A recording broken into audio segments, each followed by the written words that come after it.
Never seen anything like this. It ticks virtually all the boxes and what you need in an electric skateboard, and it's highly specialised. It's a piece of art. That's really it. What's up, guys? Welcome back to another episode of the eSkate Chat podcast with Evolve. Are we going to use the technology from what's on the Hayden series? It's changing that whole final drive ratio. Surfing this endless wave through Tokyo. Electric skateboarding is like breaking through. Every time I wanted to drink, I would step on this board. Heard somebody say, "Hey, Dean." 100%. We'd love to build our own specialised e-skate track. I mean, the amount of thought that went into that. I want to talk about how it affected the riders. I went skating with Tony Hawk. Oh, what? Yeah. Really? There's a whole new product line. I've done things I never thought I'd be able to do because of electric skateboarding.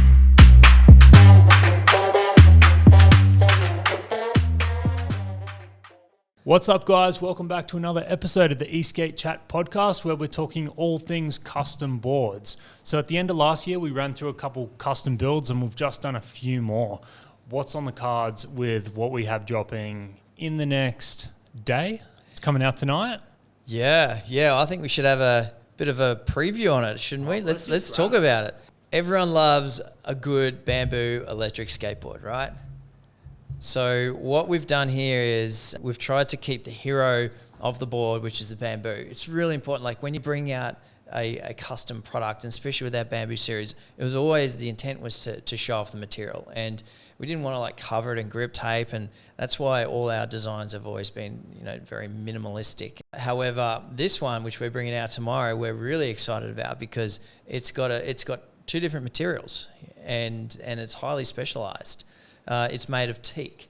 So it's a special laser cut design of teak that's been applied to the board, and it just looks friggin' awesome.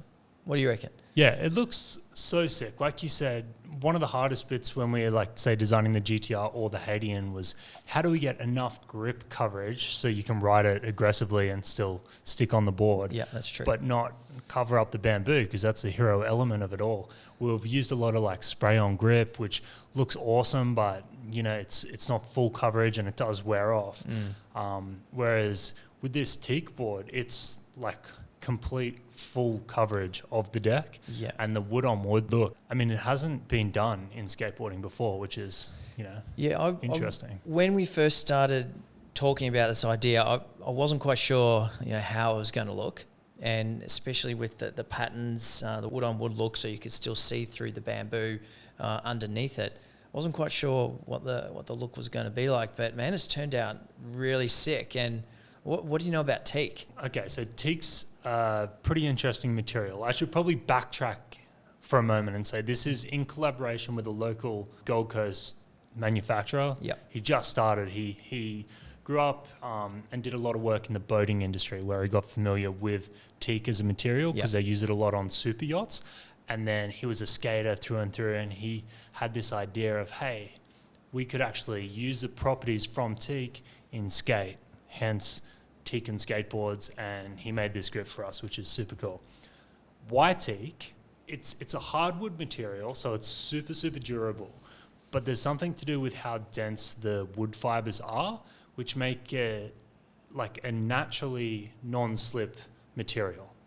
So it doesn't have a rough finish like a sandpaper grip, but it's surprisingly actually grippy. Yeah. And especially when you go through and put all these cuts and, your shoes sort of sink into it. But that's the main reason for the grip, and also durability. It's going to last an awful long time. It's got natural oils in there. You don't have to varnish it. It does hold up to all the elements. Look, it just looks beautiful. That's it. And I don't know if anyone's going to want to ride it. It looks too nice. It's definitely a unique board. Yeah. A lot of people are chasing sort of customization in their own sense. We see grip tapes and paint jobs all the and time. hydro dips. Yeah. Never seen anything like this. No. And I guess the question comes down to, why are we doing it? At the end of the day, everyone, from what we've seen when we have customers come into our shop and when we go on group rides and whenever we're within community, it's rare to see a stock board. Everyone likes to put their little sort of personality spins on it. And we just think it's a great idea to be testing the boundaries, testing the waters, and making things that aren't always stock, and doing short batches of it. We've only done like a handful of them, 5 in total. That's it. Literally, there's 5 of these, and then it's done. In terms of if anyone wants them, we'll ship them anywhere we can send them, I guess. Yeah, you'll have to get them from Evolve Australia, but we can ship them anywhere in the world. It is a Bamboo GTR as well. I'm not sure if I mentioned that. Series 2 GTR. Series 2 GTR, one of our best-selling boards by far. Ultimate, I guess, intro to skate, great on street wheels, plenty of power.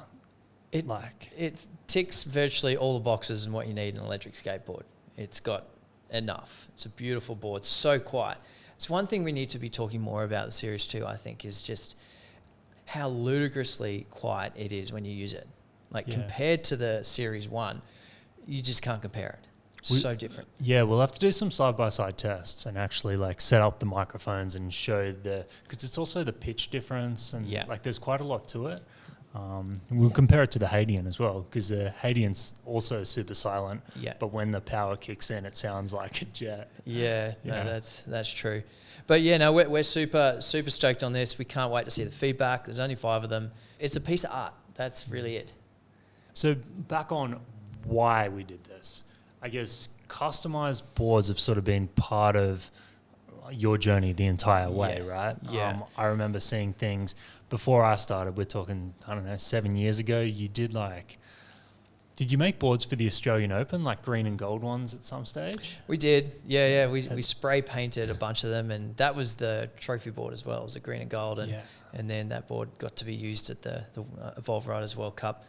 But yeah, over the years, we've done heaps of them. And we get inspired by our customers too, because we're constantly seeing rad stuff done by other people all around the world and on our product, and it's great to see. Yeah, over the years, we've got a bunch of boards here that are in pieces in our factory that have never no one's seen, no one's laid any eyes on them, all sorts of contraptions, and yeah, we like to tinker, and done a bunch. Some standouts, definitely, I guess.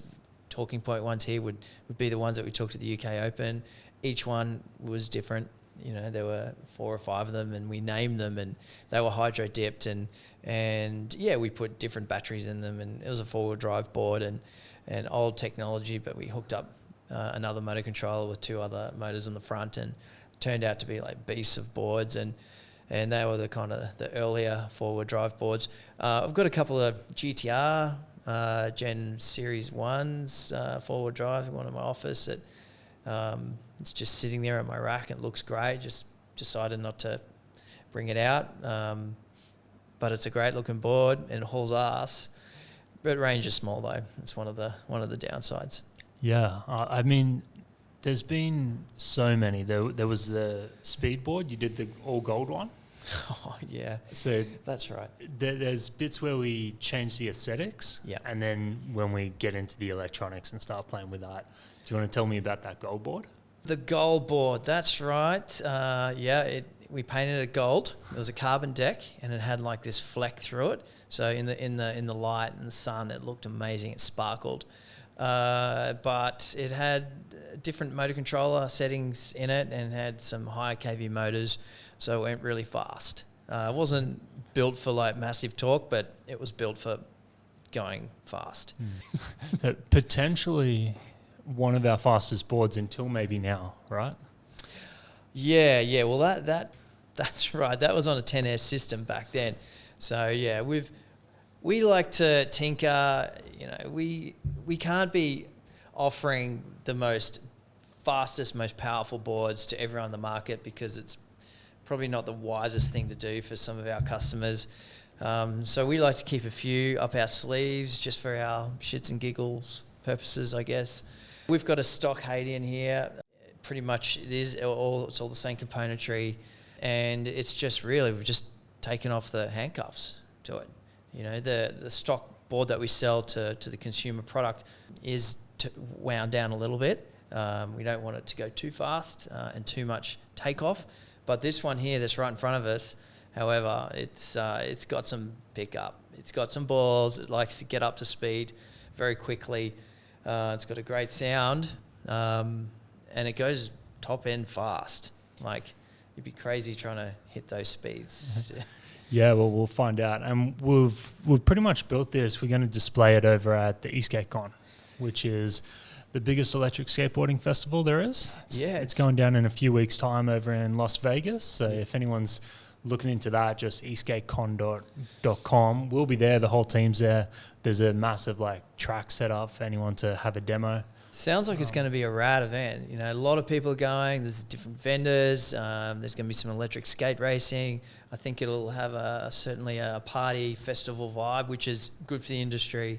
So it'll be interesting to see how it goes and how the racing turns out as well, and who's going to be racing. And hopefully there's no major spills, but that's part of the action, right, of electric skateboard racing. Part of racing. We'll see if this thing gets on track or not. Yeah, well, let's talk about this board. We put it together pretty quickly. We call it the Haitian Gremlin. It's got that monster vibe to it, that cheekiness about it as well. That's disguised in a Haitian. It's green. It's been painted. It's got a bit of pearl through it, so it looks pretty cool in the light. We got silver trucks on it. We got a bit of bling, some gold hardware. And what's cool about our Haitian though, we've got a drop-through battery case on it. That's the whole concept. It's like a frame, and we've maximised some space savings here. But what we've done here is we've used a clear case underneath, and it looks bloody fantastic. You can see all the cells. You can see what's inside the board, and it's clean. You don't see any wires. This is just pure tech. Yeah. And it's something we've talked about since the Haitian launch. We've always gone, oh man, imagine if this was a clear case. And see, you couldn't do this if you put it on just the bamboo case. It just won't look as good because you're going to see from side on, you're going to see, what the assembly looks like. But this here, it's just, all you see is the cells, the cell jackets, and it just works. It really looks just seriously rad. For all the podcast listeners, they're actually getting the very first look into the new Bash Guard. This has not been posted or seen anywhere before. Yeah, well, this is a new Bash Guard design. It's an extrusion. It's CNC'd. It's all made out of forge, so it's strong and tough as anything. And we got rid of the 3 poles, and now it's just this one piece of solid metal. It's great to sort of grab and sort of pick up. Looks tough. At the moment, this is like a raw finish, but we're launching just with black, and so it'll be the same colours of all the trucks and all that. But maybe in the future, maybe we'll play around with different colours, just depending on the popularity. I'm expecting people will be able to grab these in the next week. We're super close. Definitely. And then there'll be overnight shipping and Yep. get them on your board. They're really good for coverage too, and it just feels better. It looks super solid Stronger. compared to those bars. Love it. Yeah, aesthetically too, it just totally works with the rest of the board. And on this one, we've got the 6-inch tires. We've got the titanium bearings in here. It's blinged out. You tell me, you've ridden it a few times with the 7-inch, the 6-inch. I'm a bit afraid to launch it.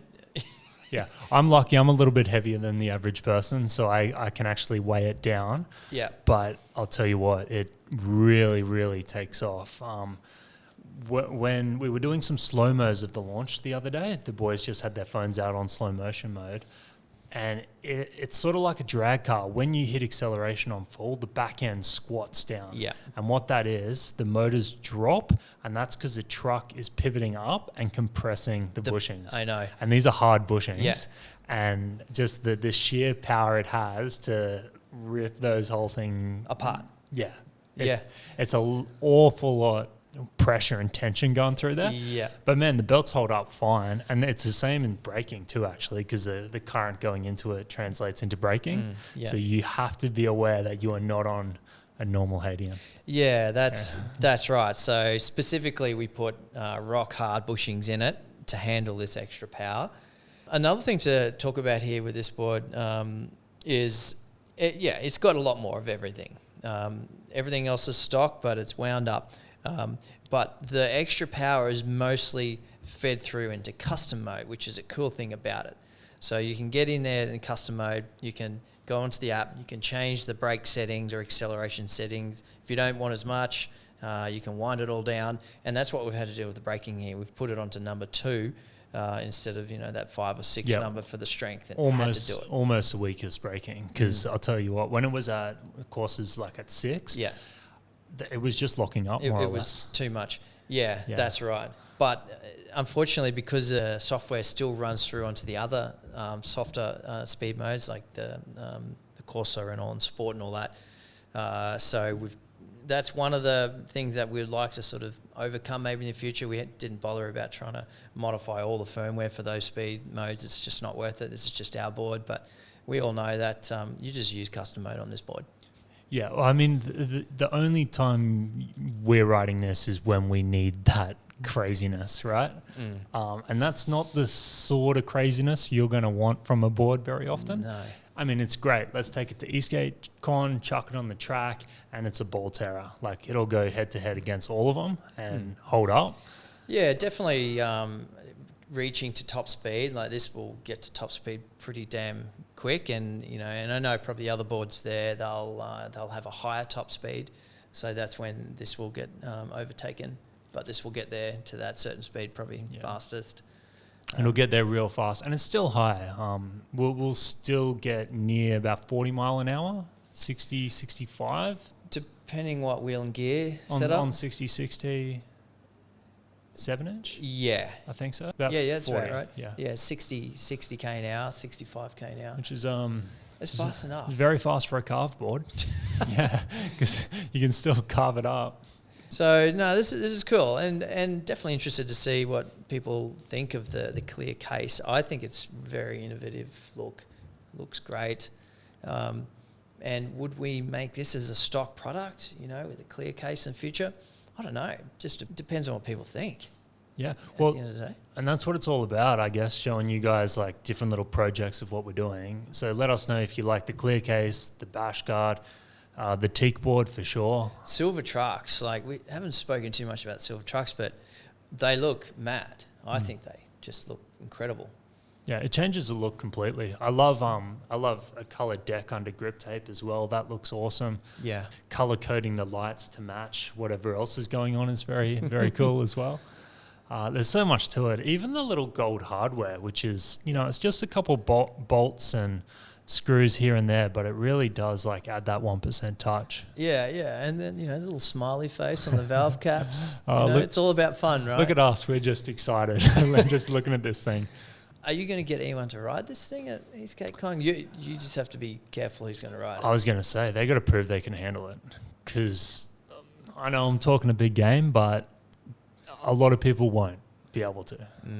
Should be fun, but as far as racing, I'm not 100% sure. We'll see. And if there's any Hadium riders out there who are absolutely killing it, I might be like, all right, do you want to step it up for the race and put them on this?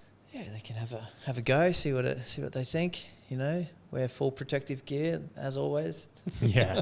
I know the guys that race Eastgate a lot have started wearing full Yeah. leathers, like they're taking They're it real serious. serious. They understand. Yeah, they're good riders as well. Yeah. We'll see what happens there. Other than that, teak board's literally going to go online in a couple hours' time, and there's only 5 of them. If you are interested, jump on. If you're from overseas, you can still grab it. And we'll see how long they hang around for. Yeah. Can't wait to hear the feedback. That's what I want to hear. Cool. Let us know feedback in the comments, guys, and we'll see you on the next one. Happy days.